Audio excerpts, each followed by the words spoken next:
Over to you. All right, welcome to the grand final. Congratulations to both teams on making it this far. My name's Branko. My preferred pronouns are he or they. Could I please get my panelists in order on the draw to just introduce themselves and state any preferred pronouns if they have them? Brynnie, pronouns she or they.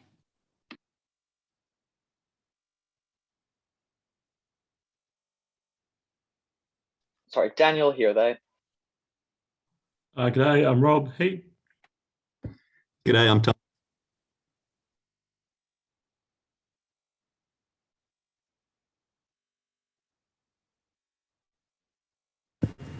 G'day, I'm Thomas. Hey, Udai. Umbar, she, her.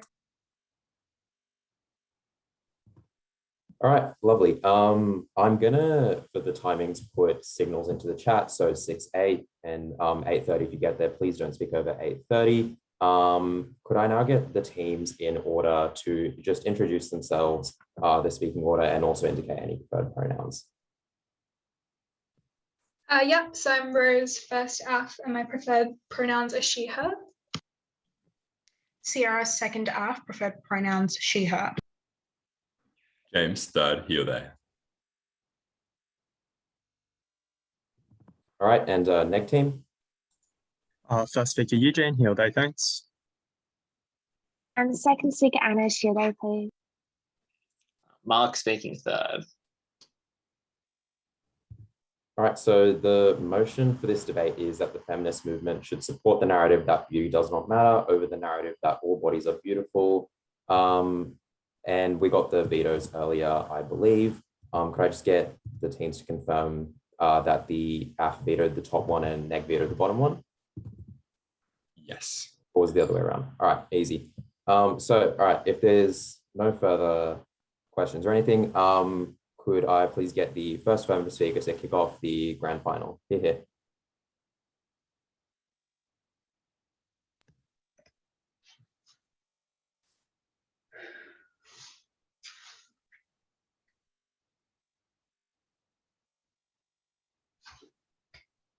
Panel. In a world where beauty standards were always going to be identified in the mainstream as the result of patriarchal, subjective connotations with certain physical features, and the feminist movement could never effectively prove why that wasn't true, in doing so creating a massive cognitive dissonance both within their own movement and the people they seek to protect, but also in their relationships with people external to that movement, we thought it was always advisable that they dropped the narrative that beauty was important and instead focused on the wonderful characteristics of the vulnerable people they sought to protect that extended beyond subjective characterizations of beauty. 2 points in setup about what these narratives look like, then 2 points in substantive. First of all, why our narrative gets more buy-in. Secondly, on why the narrative that beauty is important creates opportunities for women to be exposed to perverse incentives and actors. First of all, in setup, what are these narratives? We thought that our narrative looked like saying that beauty didn't matter. We thought that looked like a few things. One, it said that beauty was unimportant. This is a big claim. Why can we make it? One, the first reason is that beauty is controlled by coercive forces, for example, the patriarchy, right? We would say that beauty is inherently tied to patriarchal standards of beauty and particularly of sexual appeal. We thought that meant that they were always going to be coercive in their standards. Two, we thought that beauty was inherently subjective. We thought that meant that beauty doesn't get any kind of moral or aesthetic significance, right? Particularly in terms of determining someone's worth. We thought that was always important to remember in this debate. Three, we thought that beauty was a tool of corporate and social oppression that we should inherently resist, right? Because it was coercive, because it was subjective and therefore had no inherent value, we thought that it was quite likely that it was going to become a tool of oppression, particularly for vulnerable people. We thought those were the people that the feminist movement seeks to protect. Secondly, then, we think that in our narrative, we can acknowledge better that beauty standards affect people's lives. Why? The reason here is that we say that beauty standards are subjective and probably quite bad, which means they don't matter, while still acknowledging that patriarchy plants it in people's minds. We thought that it was likely on both sides of this house that the fact that beauty standards affected people's lives was symmetrical. That is to say, people do just get better or worse outcomes depending on how beautiful they are considered to be. We thought that was not contentious material. We just thought our narrative does better at dealing with it. Last point point in setup then, what is the narrative on the counterfactual? We think that the narrative looks like saying that everybody is beautiful. We thought this was pretty straightforward, and we thought it had two specific characteristics in setup. The first was that it radically centralized beauty standards to encompass people outside of current norms. The second was that it acknowledged that beauty was inherently good or had some like arbitrary but like necessary and important like value extended to it, right? So then lastly in setup, we thought there was a mutual exclusivity between these two narratives existing simultaneously. That's both in reality and also in the motion. We thought that the feminist movement, in order to progress, needed to pick one in order to achieve its goals. Secondly, we thought that they both exist, but the latter means that the latter says that beauty is important, whereas the former says that beauty hides under these narratives which should be unpicked. And the last thing to say was that both of these narratives were aspirational. That is to say, it was never clear to us that like beauty was inherently like something that people could achieve in much the same way that like, you know, because people were born into how they looked, we thought that it was always an aspirational norm. It was just going to be different in this debate about how people aspired to it. So then, first point in substantive, which is that our narrative gets more buy-in. Why is that? First reason mainly is that it's true.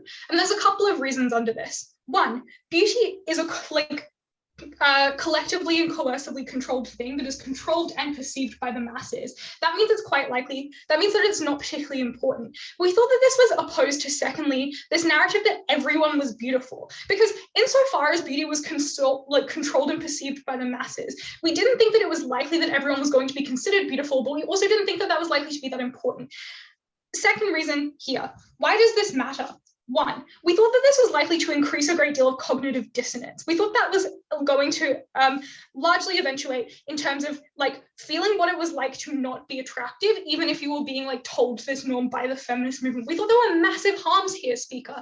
It is just true that people who are not perceived to be as attractive get worse outcomes. We thought that it was likely that people didn't have the kind of natural goodness beauty bias that radiates from people with symmetrical faces, because people trust people with symmetrical faces more. We thought it was likely that people didn't give people who were attractive the benefit of the doubt as much as they tended to in terms of like hiring processes or like making friends. We thought that presented clear social harms that could never really get past, right? Because even if there was a narrative within the feminist movement that like beauty, like everyone was beautiful, that like people outside of the feminist movement were still quite likely to apply those kinds of biases, but also the people within the feminist movement were quite likely to sort of like, you know, subconsciously do them anyway. We thought that they were not going to be acknowledged on their side because it seems weak and somewhat hateful to acknowledge that you personally don't feel beautiful. But we thought that was going to lead to cognitive dissonance for individuals because they were never able to like really reconcile those two realities, right? Which was that they didn't feel beautiful, but the feminist movement thought that they were beautiful, or told them at least that they thought they were beautiful.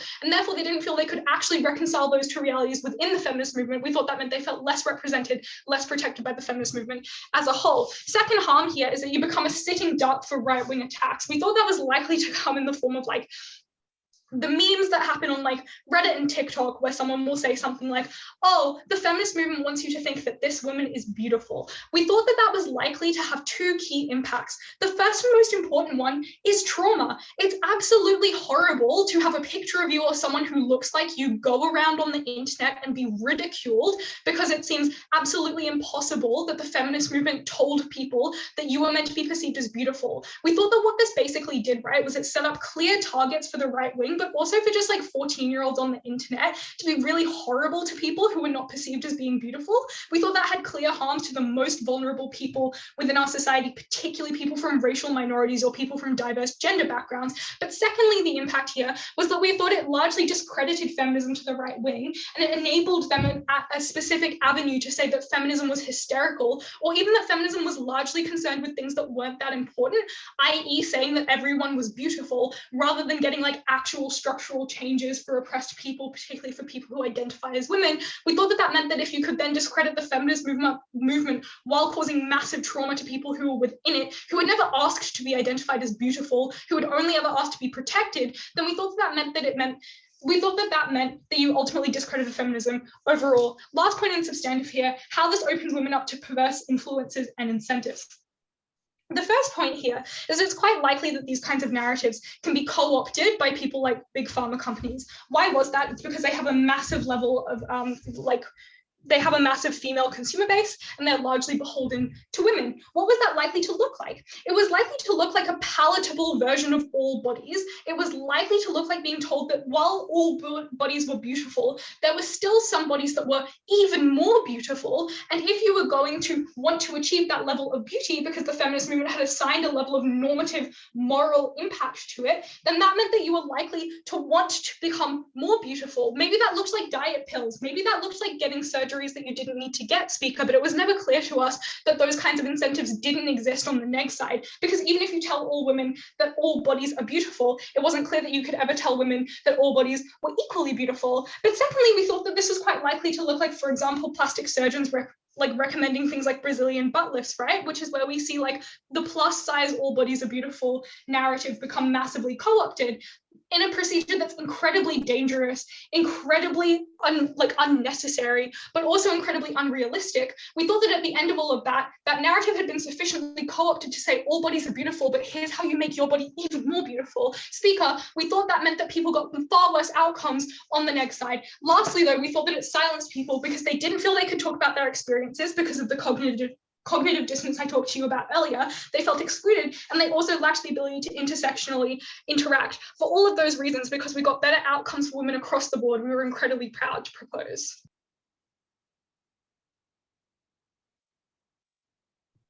I thank the first affirmative speaker for that fine speech, and I welcome the first negative speaker to kick off their case. Hear, hear.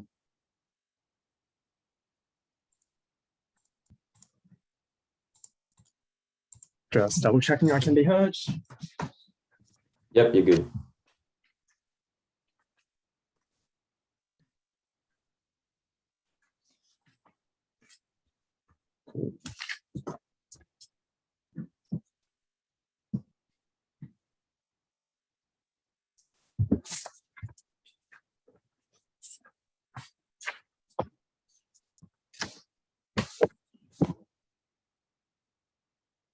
This first half was simply contradictory. They wanted to claim both that that beauty standards themselves are kind of accepted in society, they're patriarchal, they conform to social norms, but equally that they're the most hysterical, they're going to make feminism seem the most radical, they're going to be attacked by right-wing activists the most, and all of it was deeply uncomparative.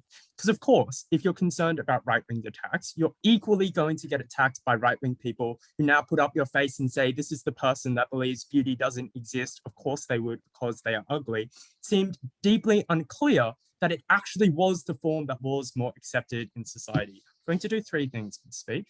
First, I'm going to talk about the feminist capacity to construct a narrative and actually give unique forms that were not symmetric to explain why it was particularly powerful. Second, I'm going to talk about the external narratives that the opposition had so much problem with and explain why they were so much more problematic when you tried to reject beauty outright. Finally, I'm going to discuss how women themselves internalize these narratives and why, in fact, the harm of them rejecting the feminist movement is the great harm that we should care about in this debate. First, let's look at how the feminists can control this narrative, why they're able to be particularly discretionary, the ways that they market it to individuals. I think the first is to just look at which type of feminists would even support this in the first place. Because the first big problem the opposition walks into is just that they literally don't get all the really pretty women, all the celebrities, and all the incredibly powerful women on board with their message and able to promote these causes. And their concern is like, oh, they're co-opted by other powers, like as if the most wealthy feminist leaders, those who have an enormous sway over how the feminist movement is conceived, are not some of the most independent and not some of the most leading edges of this movement. But even if that wasn't true, understand that the actual cognitive dissonance, right, that the opposition is so concerned about is the greatest when you have these conflicting narratives within the feminist movement itself, one that is supposedly co-opted as female celebrities and one that is of the rest of the feminist movement. That meant we had to go along with those who were the most powerful, those who were the most influential in this movement already. Even if that wasn't true, understand there is a growing trend already within the movement of body positivity. It was deeply unclear why we should not get on board the huge number of female activists on Instagram who are already trying to champion and campaign for these causes. Second, there was deep concerns of beauty in of itself that were so ingrained that it was near impossible to actually convince individuals that it didn't matter or that it didn't exist in the first place. There are two broad reasons for this. The first is the one that they point out themselves, that there is a deep, deep history of beauty as a social construct, where you literally have millennia of writing, millennia of culture, which has ingrained it as something that is incredibly normal and as something that is incredibly socially accepted. It is virtually impossible to remove that in its entirety. But secondly, it is just really personally important to lots of women. They just, many individuals actively feel it's important to their expression. They find a great deal of pride in their appearance. It gives them a sense of confidence. It gives them a sense of expression that they couldn't attain from other means and is deeply personally important to them. All of that meant it was really difficult to change individuals' minds. It was far, far easier for the feminists to not attack beauty as a construct in of itself, but in the ways that it was perceived in society. And this is the final part of this argument, which is to suggest that it's really easy to change the conceptions of what is or is not beautiful, but it is in fact very difficult to change the conception of beauty mattering in the first place or not. Why is it so easy to change this conception? For broad reasons. The first is just like you need to look at history to see that beauty as a norm has actually changed substantially in what was seen as beautiful over time.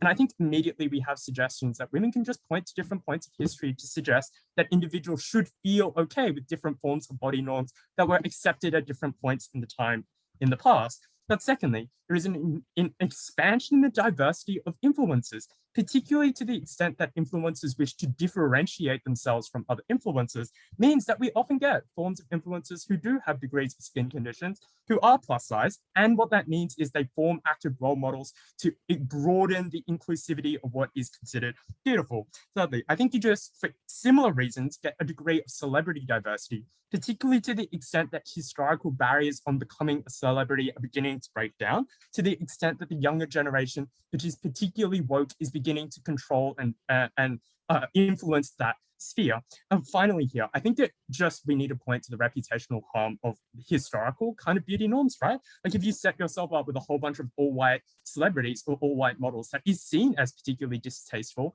this reputation seems to suggest society is progressing. This message is particularly capable of suggesting that many, many individuals can be seen as beautiful. It was way, way easier for the feminist movement to do this. Second, even if you didn't believe that, it aligned far, far more closely with a set of external narratives that meant it was going to be far more successful. And note, the opposition actually concedes this is incredibly important when they spend so much time talking about the issues of cognitive dissonance. Where does the cognitive dissonance actually kick in? First and most obvious is that women just would be treated as ugly.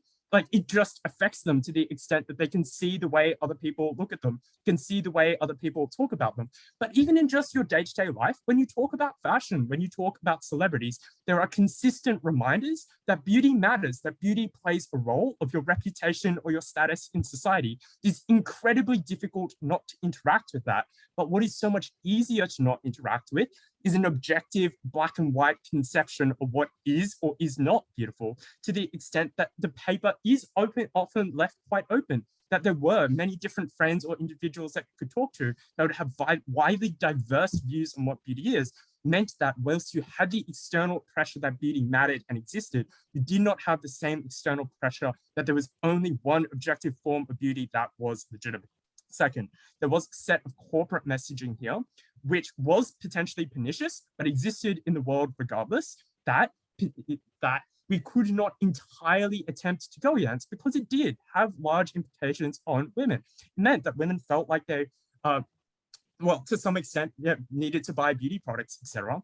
And this corporate messaging also, in further pressure, constructs this narrative that beauty did matter to individuals. Again, the opposition cares so much about cognitive dissonance. This was the problem that they faced in society that meant that there was a consistent internal conflict about which narrative was more important. Why then did we value having a consistent narrative, potentially one that overlapped more with the existing social norms, over one that was more independent potentially, but one that had so much greater conflict? That is the last question, which is how do these women now internalize this message? I think the biggest and the most important thing to note is, to the extent that beauty is so ingrained in society, you force women to make a choice. If they care deeply about beauty, do you go with the feminist movement and actively reject something that means a lot to you, something that you feel so much pride and so much expression from? Or do you actively begin to reject forms of the feminist movement because you think they are too radical, because you yourself know that beauty exists and the feminist movement is clearly trying to push something that you don't believe in? I think this actively meant you got this less participation, which was atrocious. But even if you didn't believe that, there were other reasons that women would struggle to internalize this message. The second one is the mechanism the opposition gives you about individuals' internal conflicts, their inability to reconcile the two, and therefore their inability realistically to meaningfully engage with this message.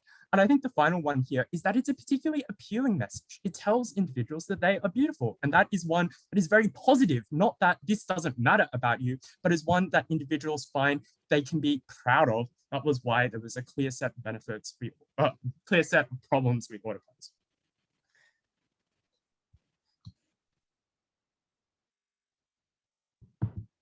I thank the first negative speaker and I welcome the second affirmative speaker to continue the debate.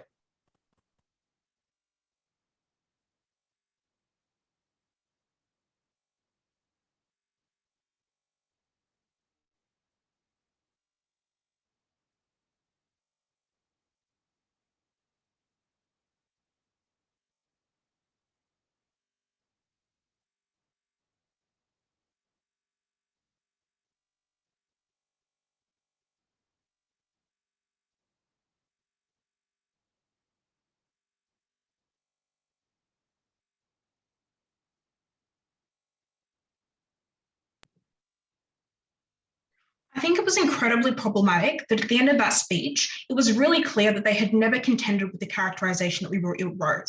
That was very clearly to say that we weren't abolishing the idea that beauty existed, but simply saying that we should not ascribe it moral value, that you should not literally be given more jail time because you are perceived as less beautiful, that you should not be pushed to get cosmetic surgeries that alter your body and cause you to die because you're fat necrosis after getting a Brazilian butt lift. Those were the types of narratives that we were pushing onto people. Not that beauty didn't exist, but simply that it did not exist in such a way that we should ascribe it moral value or in such a way that you should kill yourself in attempts to attain it, right? 2 points in this speech. Firstly, on the question of outcomes and whether or not the feminist movement can actually control messaging. And secondly, on how this impacts the feminist movement broadly and whether or not women internalize this messaging in a way that is productive. On that first point about whether or not the feminist movement can actually control this narrative, the first really interesting push they give us is that we won't get any support from the beautiful women. So now what is the feminist movement going to do? I think that the fact that you highlight that the most powerful women are the ones which hold the most social capital within the feminist movement was probably indicative in and of itself of the fact that we needed to change the narrative and not have those individuals have all of the spotlight, right? We think that that's not particularly helpful if you're telling us that it's only going to be the beautiful women that are postured under your side of the house, because that literally alienates everyone else who did not see themselves within those women. That was just another reason for us to change how we message these things. The next thing that they tell us is that the feminist movement can simply create new standards of beauty by talking about things like history and what was historically beautiful. First of all, that was contingent on things having been preferenced in history and having had some sort of actual credible history of that. We told you that alienates individuals who aren't cis or individuals who have throughout the time of history been marginalized and seen as minorities. All of those people who were disabled, who weren't given that kind of spot in ancient Egypt or whatever times you want to look back to, are still going to be alienated under your side of the house. Note that comparatively, our messaging emancipates everybody because we say that irrespective of how you look, you don't deserve to be oppressed for that reason. The second thing they tell us is that you have the ability to do this because people took a lot of pride within how they looked. First of all, that pride was derived from having relatively more value under the patriarchy, an incredibly oppressive structure. We think that even to the extent that individuals could accrue some sense of self-worth from that probably wasn't worth the trade-offs they were making of constantly having to submit themselves to beauty standards, who were forcing them to change who they are, who were forcing them to reconcile with all of these different inalienable ways in which they were less beautiful that cut along racial lines, along disability and gender normativity. We think that was incredibly alienating in and of itself. But the next thing that I want to say and add a layer of response here is that they never contend with, in order to make these things beautiful, you can't just say that they are beautiful, right? Because beauty doesn't exist in objectivity. And so the messaging crucially needed to be that it was perceived as beautiful. And why was that problematic, right? A couple of key implications of that. It was because, first of all, that meant that you had to work within the pre-existing paradigms of patriarchy, of Eurocentricity, of other oppressive structures, which were the norm. Those were the interests that governed who was on the cover of Maxim, of Playboy, etc. And insofar as that was the barometer quota of being successful of popularizing those bodies, you were going to have to cater to those interests, which means that secondly, you make it such that the individuals who you platform are those who are in the proximity to like those oppressive structures, right? People who are in proximity to whiteness, proximity to thinness, proximity to having abled bodies, meaning that at best, the kind of representation that you derive from this kind of messaging and calling for the like all bodies are beautiful, we should platform all bodies, was going to be necessarily tokenistic, and it was one which centered the interests of the patriarchy and of like white supremacy more broadly, right? We still say you alienate individuals as a result of that messaging. You never get the kind of radical change in the feminist movement's messaging because you simply don't get to ever override those really deeply entrenched oppressive structures. What else do they tell us? They tell us that like this now makes it harder for the feminist movement to talk about certain things because everyone knew that beauty mattered. Okay, here is the really key crucial point where we probably take the discourse point in and of itself. That was to say, it is far harder to argue that someone deserves to go to jail for longer because they are ugly than to get on the internet as like an emboldened right-wing person and say that I think Lizzo is ugly, right? Like that was the key point that you weren't getting in this discourse, which is that you simply could not argue that on the grounds of like morality, certain individuals deserve to be unemployed, deserve to have worse quality of life, deserve to be treated poorly because they were less beautiful. That was why our messaging was A, more effective, but secondly brought in a lot more individuals and didn't like make up and didn't have a lot of like incendiary discourse that was kind of extraneous to the points we were trying to get across. You distracted everyone because now you were debating the merits of whether or not they were beautiful instead of simply saying, hey guys, we have a lot of really messed up things that are currently happening in society. We just shouldn't preference these things in and of themselves. What else do they tell us? Secondly, on the point about the feminist movement, right? And whether or not they actually have the capacity to change this. So they tell us here that now you have an increased ability to have like discourse, right? I think that it's really important to note on this point about diversity. They tell us like you get more people and like a diversity of people so you can talk about different beauty standards. But it was only ever going to be measured by the metrics of popularity, right? That was how you determined whether or not all bodies are beautiful was actually being adopted by the mainstream, which necessitated that you went through the kind of like entrenched structures of patriarchy and white supremacy. That meant that you always had to water down the messaging, right? Diversity wasn't particularly powerful in the sense that it didn't actualize 20 benefits of getting on any magazine covers. But the second thing that they failed to contend with here is that how invariable hierarchy was going to be under their side of the house. Because on the comparative, what you do is you say beauty exists, but we should ascribe it moral value, because why else would you be telling someone that they are beautiful in order to like compliment them if you weren't having like the implicit connotation that being beautiful is good, right?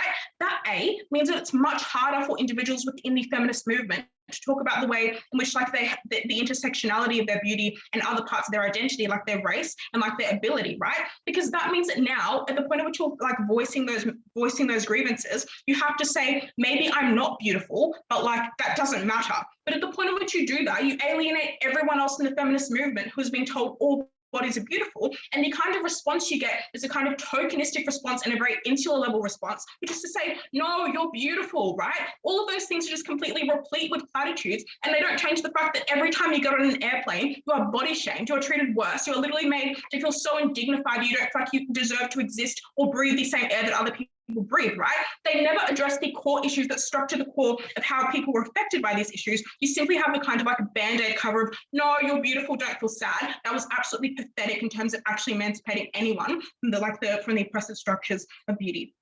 But the second thing to say here, and this was like all of the stuff about cosmetic surgery and all of the stuff about how you force people into these really like dangerous profiteering industries that never actually got good enough responses. Because and we told you this first, just because you say that all bodies are beautiful doesn't mean you say that all bodies are just as beautiful, which increases the incentive for individuals to exploit that, because you are once again re-emphasizing and reasserting the importance of beauty while simultaneously saying that that is more attainable now. Because like what actually happens, right, is when you have like the fat positivity movement coming forward, you don't see that as having like every single body in the existence of society. It looks like bodies which are very specifically had BBLs that maybe like are a bit like more shapely. And that means that you increase the capacity for cosmetic surgeons to say, okay, you don't have to be just thin, we'll actually give you an array of options to be beautiful, right? And they have a profiteering interest to do that because it increases their market share. And so they can market to like literally anyone and give them whatever cosmetic surgery. You cause women to literally die when you force them to go under cosmetic surgeries that harm them. At the end of this, note that we weren't saying that beauty didn't exist, but simply our messaging was more powerful because we told you didn't deserve to die or go to jail for longer or not get employed. That was messaging that cut across all lines and that didn't alienate anyone. So proud to provoke.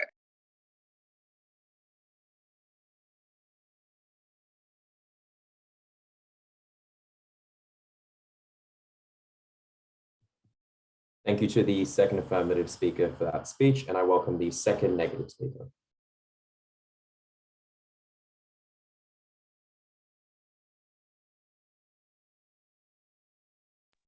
Hi.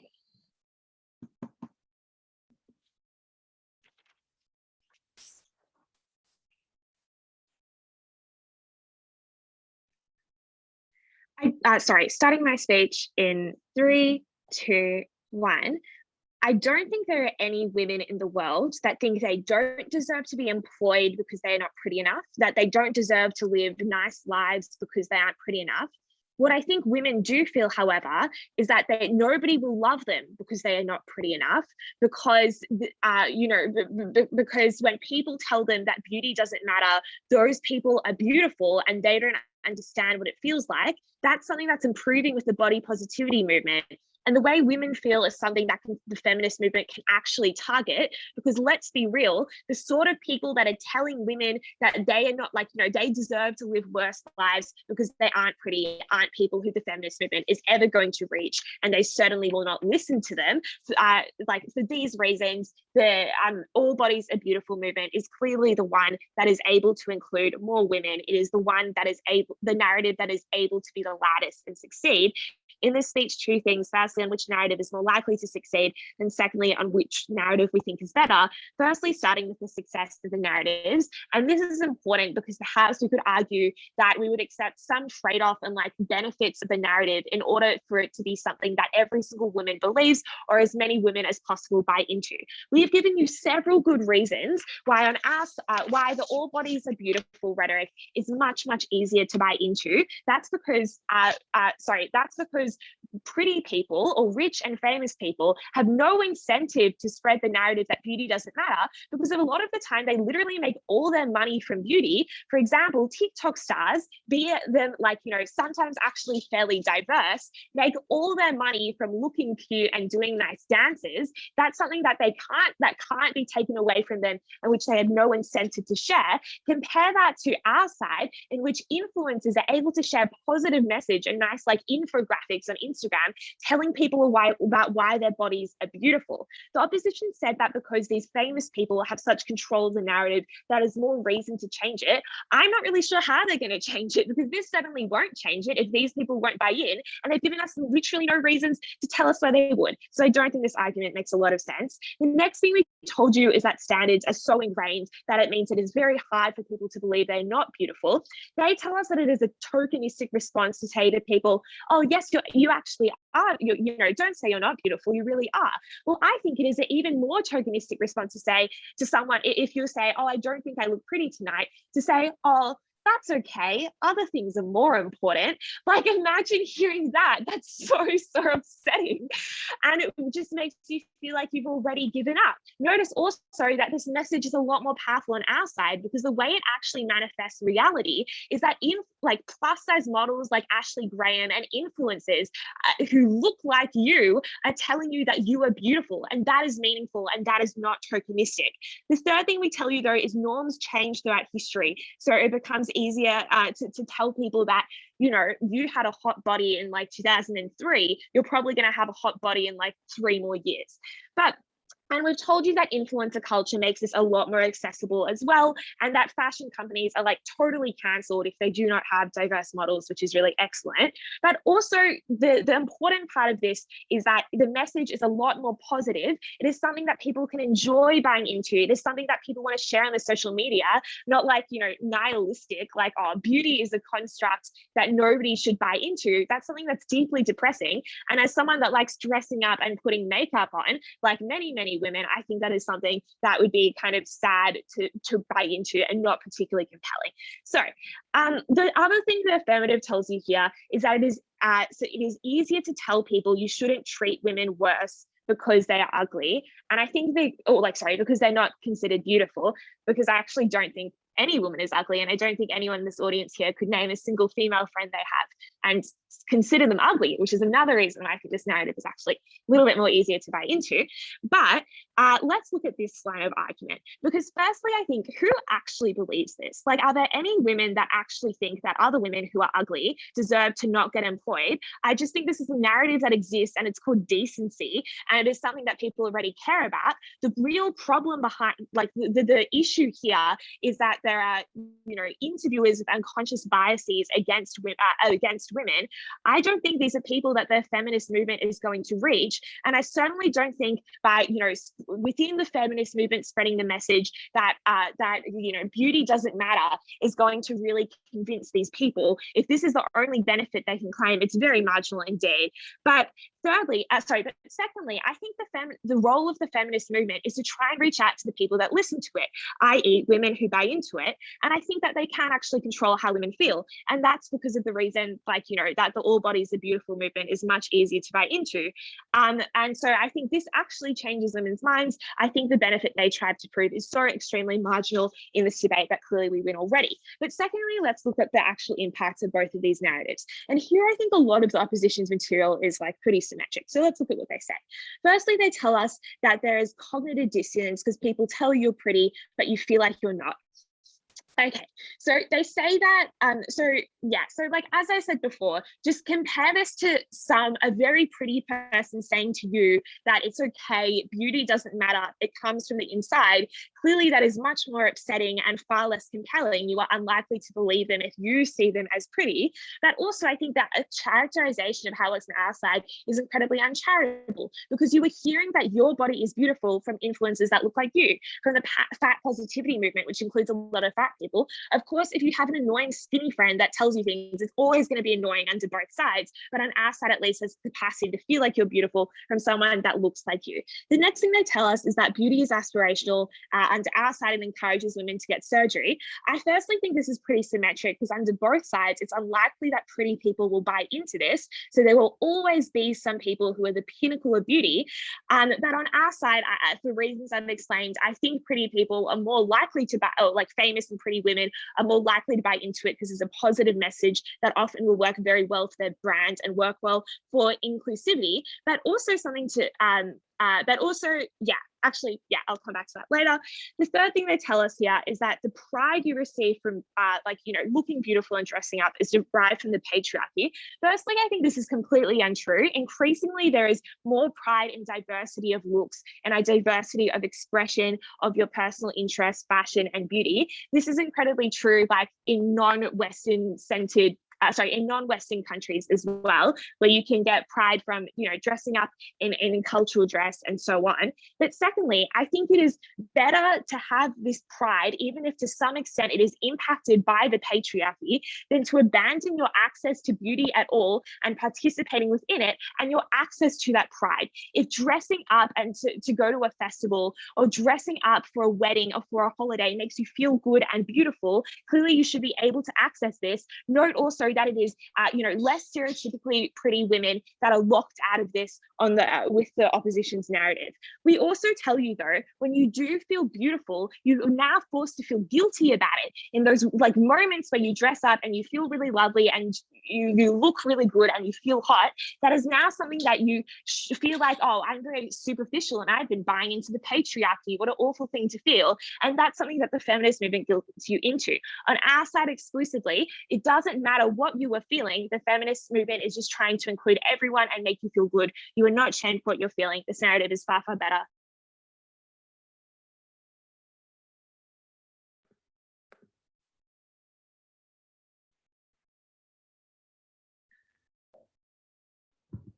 I thank the second negative speaker, and I welcome the third affirmative speaker to wrap up their team's case. Here. Rose didn't spend 3.5 minutes in her speech characterizing what this norm was for shits and giggles. She did it so a negative team couldn't run away with being as uncharitable as this one has been down the bench. I'm going to talk about a few things in this speech. Unfortunately, the first few are going to be clarificatory and will be things you already have in your notes. The first is, what is it to matter?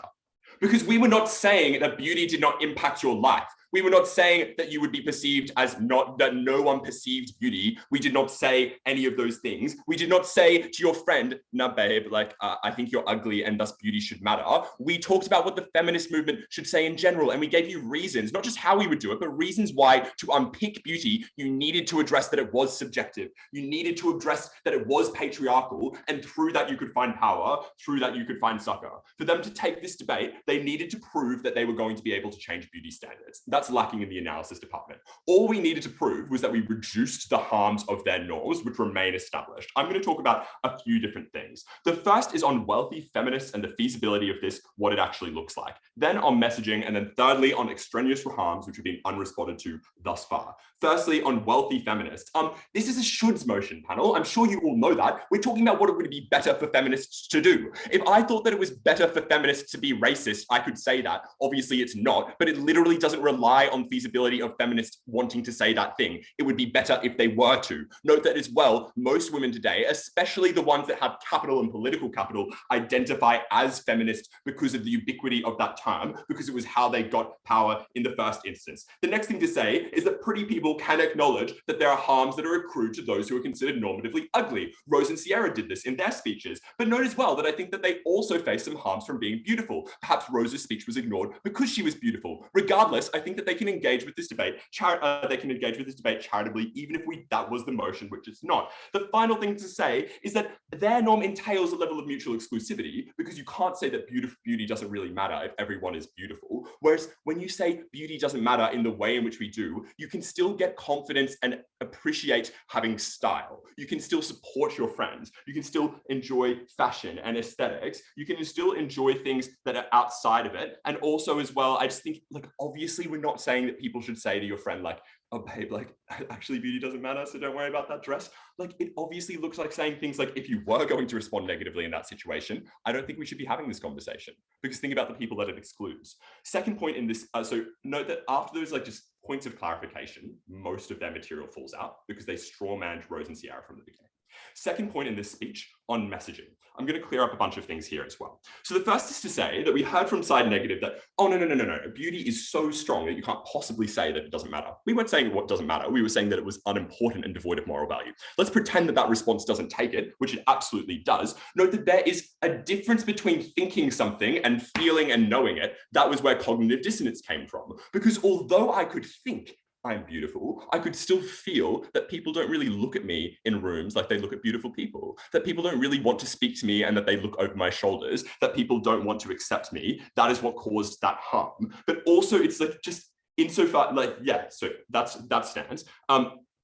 The next thing to ask in messaging is like, how are they going to change this norm? They didn't like provide any feasible pathway besides saying feminism, influence, and a couple of examples about history, which I'll respond to individually in a second. I thought that you were against the power of corporations, against the power of men, against the power of patriarchy that had always dominated those norms, even when they were stick thin, even when they were plus size. I'd say that that's prima facie reason to believe that you can't. They gave you two reasons why you thought you could, only two. The first was that you could point to history. Note that even if this were true that you could point to history to ugly people, note you cannot. You can only point to people who have symmetrical faces and perhaps a different weight size marginally. It still excluded people who could not be pointed to that way, to intersex presenting people, to Indigenous women in the way that Trevor Noah did on his late night comedy show that got a lot of publicity. The second thing to note is that, oh, they said, oh, like, look, you can platform people who look like you and you find like that's good. No, like, I don't actually find it good when I see like gay white men.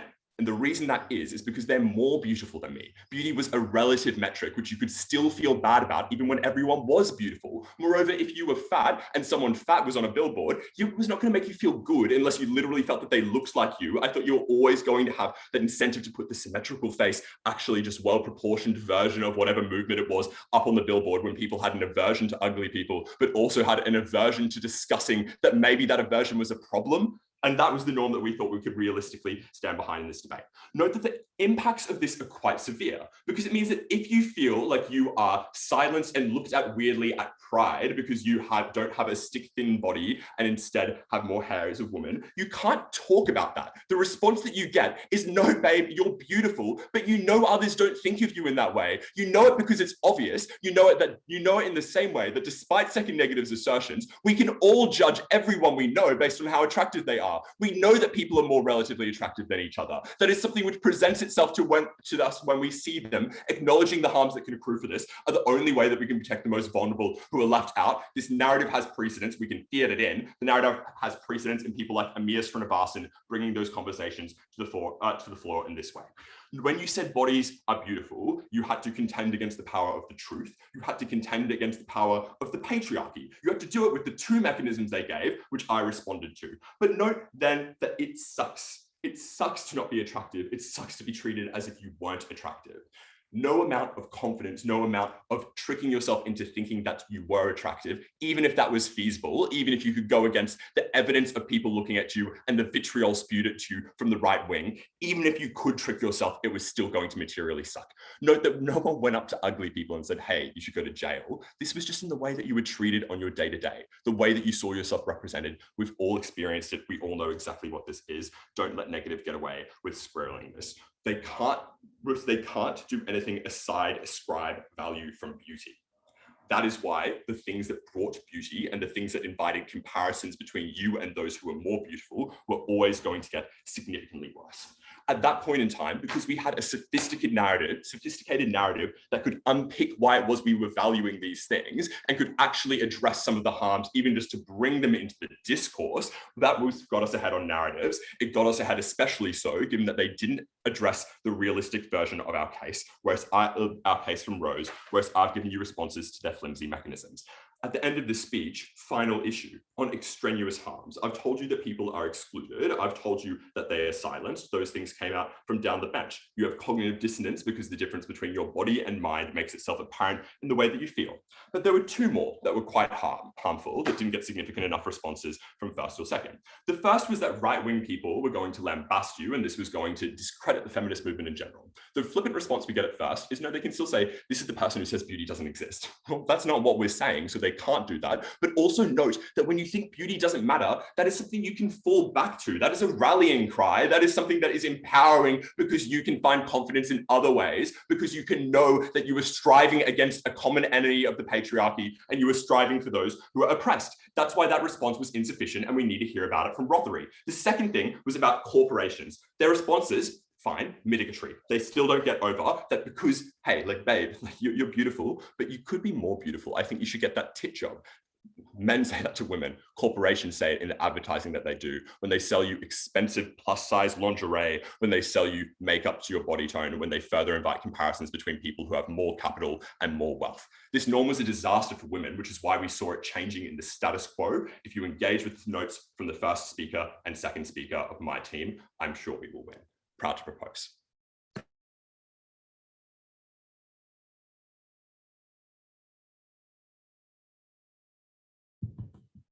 Thank you for that speech. And finally, I welcome the third negative speaker to finish off this afternoon's debate. Here. Am I audible? Yes, you are. Wonderful.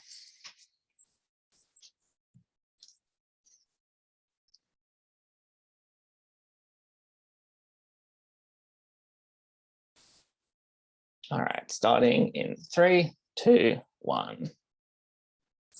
Affirmative in this debate has a contingency problem because maybe if they manage to convince everyone in the world that beauty does not matter, I think they've done a pretty good job and they might be able to get ahead in the debate.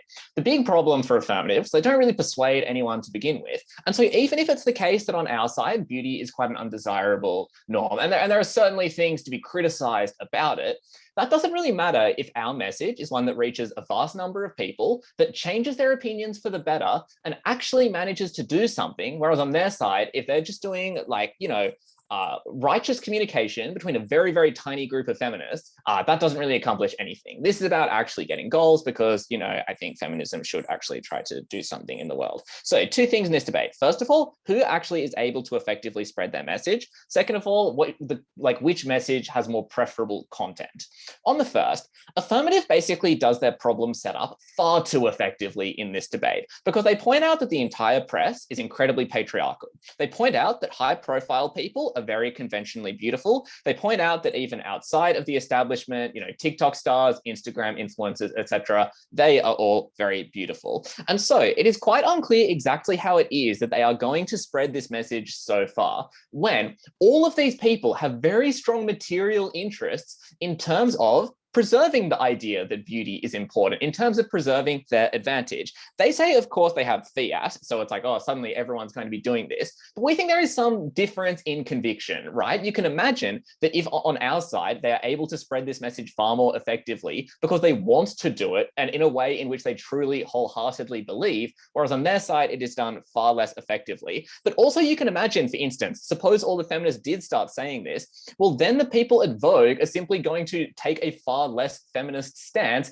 if all the feminists are doing something that actively goes against their business model. Of course, it is maybe lamentable that corporations have so much power, but that means that we have to some extent work with them because affirmative hasn't shown a way that we actually work around them. So how does affirmative say people are going to hear this message or why people are going, sorry. The first problem is that people are simply not going to hear this. The second thing is that once they hear this, they're simply going to reject it.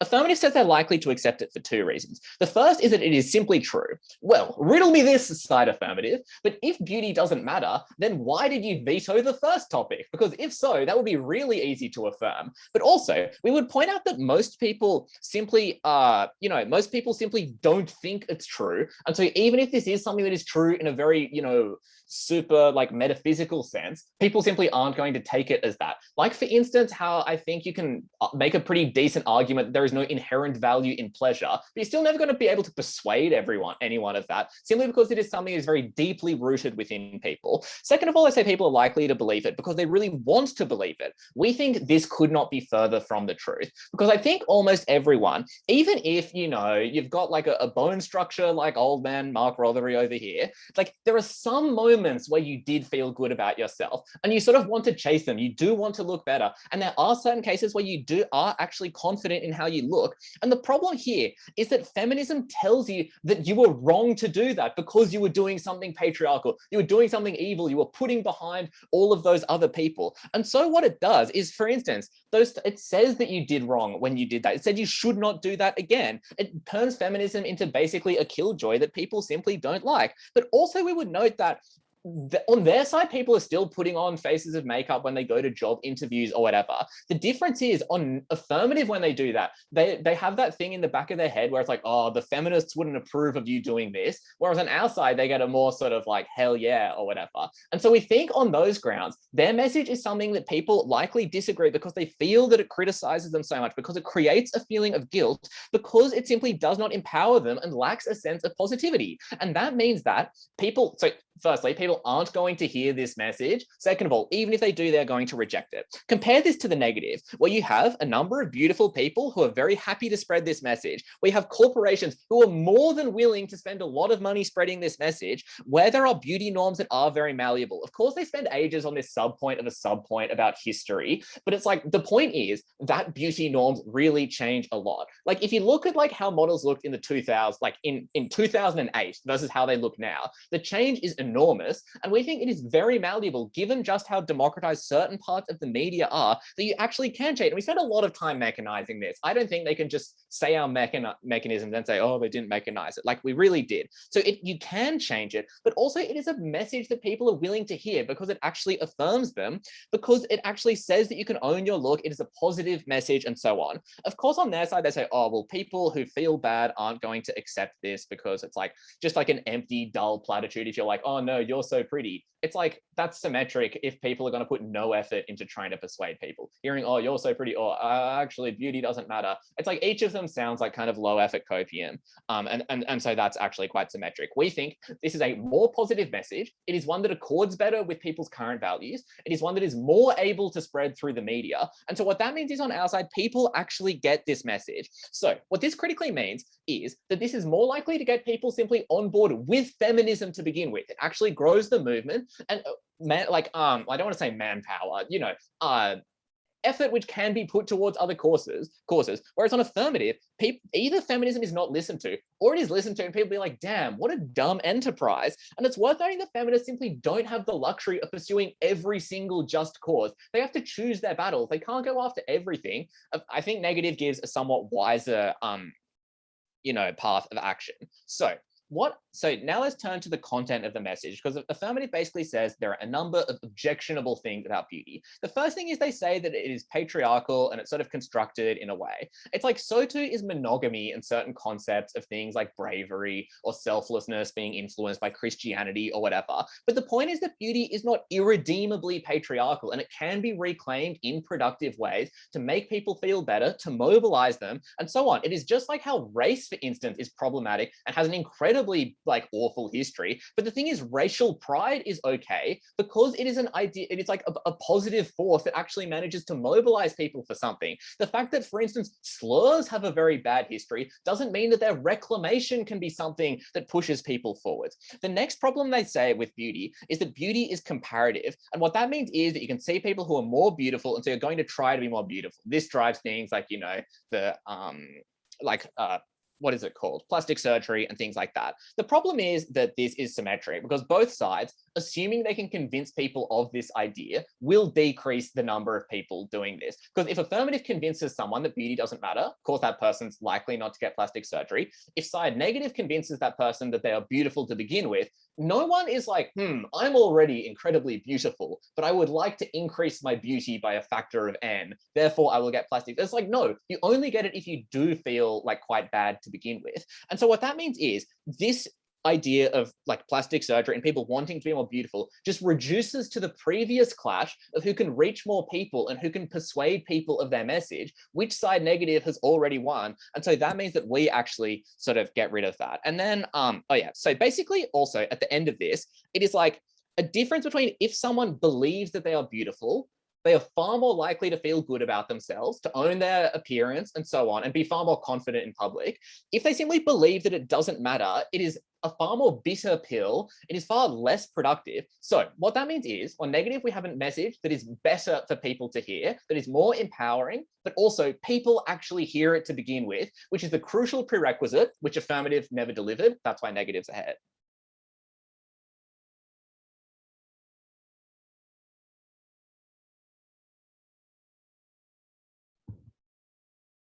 All right. Thank you to the third negative speaker, and thank you to everyone for what was a really high quality debate.